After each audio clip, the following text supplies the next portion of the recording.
It's a lovely day for apple picking. The sun shines high in the clear, blue sky, and the temperature is just right. So it's no surprise when Riley King picks up her woven basket and challenges her best friend, Iron Doll, to a friendly competition of collecting the juicy fruits. Riley King scrambles into her simple yet cozy jacket and her brown leather shoes. She then waits impatiently for her mother, who had insisted upon Riley bringing some treats for her companion.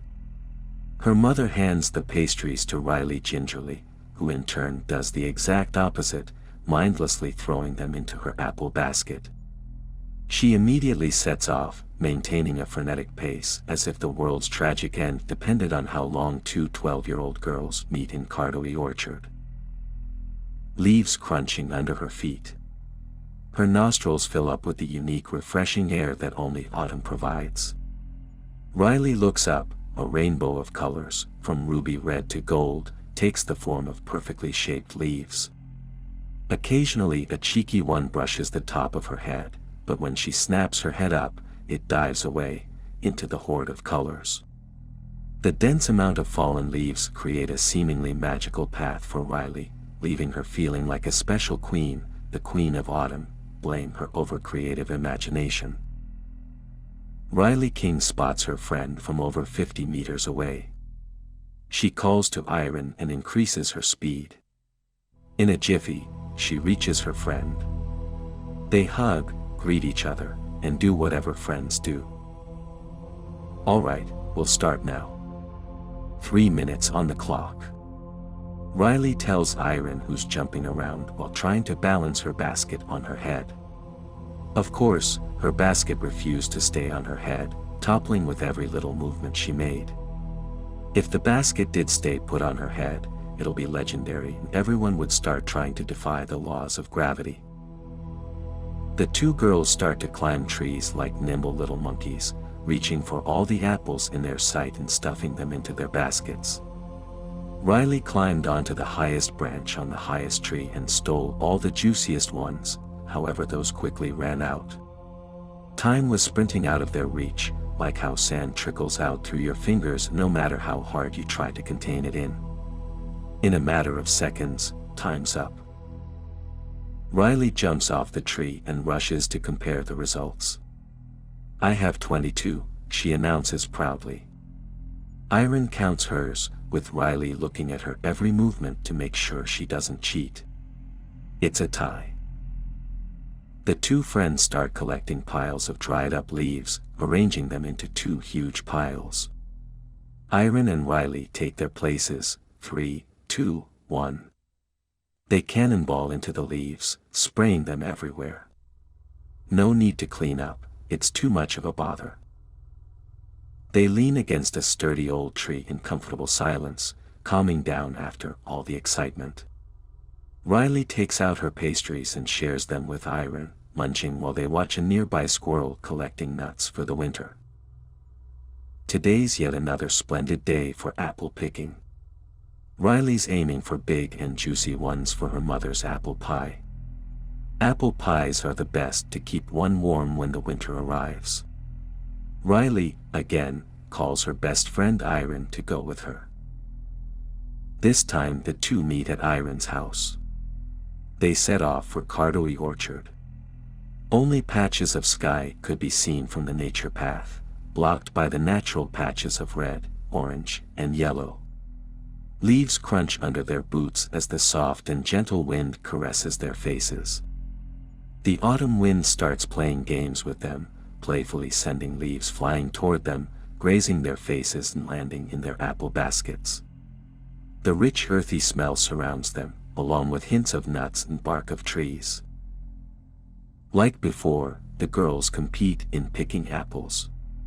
Riley rushes around like a tornado, Iron calmly jogging. Riley drops half of all apples she picks, but is too anxious to put them back into her basket.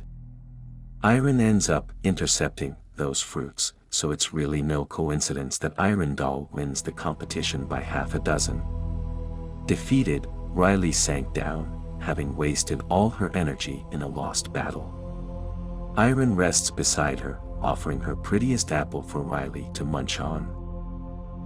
The girls race to the Cardoy stream, where they call it their heaven. The surroundings go well with the clear water, looking like a realistic oil painting from afar. This place really resembles heaven, it's so beautiful. Putting their hands under the mini cascading waterfall, the water parts outwards under their fingers, so soft it feels like nothing. Leaves float on the surface of the flowing river. Little animals are scurrying around, preparing for the mercilessly freezing winter. The girls happily listen to the calming rushing of water while soaking their bare feet in the cold water. How peaceful. Riley King and Iron Doll get up to leave. It had been a fun day, and it was now evening. Riley, still craving for some fun, spots a naughty squirrel hopping about, eyeing her basket of apples suspiciously. No, make that the nuts that are mixed inside. Then, without warning, the little fella lunges forward and topples the whole basket of food. It starts scurrying away, trying to escape from the site of the crime, but Riley excitedly follows behind it. Riley! Stop! It's too late, we have to go home. Today's the last day of autumn, if you get lost you'll probably freeze to death. Iron calls anxiously after her energetic friend. However, she has lost sight of Riley and has no choice but to follow them into the dark woods. It's been 5 minutes since the last time Iron had seen Riley enter the forest. Iron wanders in the dark, all alone, unsure of what was waiting for her deeper inside the large entangle of plants. All of a sudden she sees Riley. She had been waiting for Iron in a spot where all growing vegetation is removed. The bare soil makes a sharp and heated contrast with the lush greenery in the background. But, looking at Riley, Iron realizes her friend looks very different from her usual self with the messy plaits and a crumpled dress. She's floating in the air, emitting a strange and scary red light.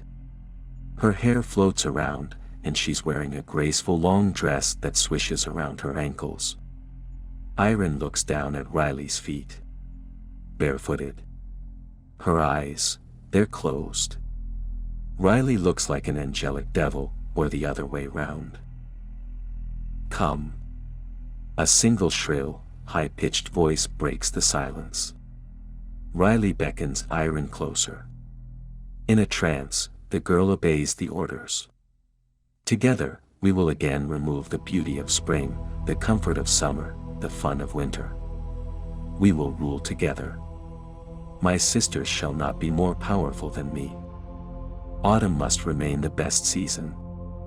With a flick of a finger, Riley, the queen of the autumn, changes herself back to the usual messy girl, and Iron is whisked back home. In the town, everyone's memory is erased and they rise from a slumber. It's yet another lovely day for apple picking. The sun emits a warm glow that plays a part in cooling down the weather, making it the perfect temperature for the activity. So it's no surprise when Riley King picks up her woven basket and challenges her best friend, Iron Doll, to a competition of collecting the delicious fruit.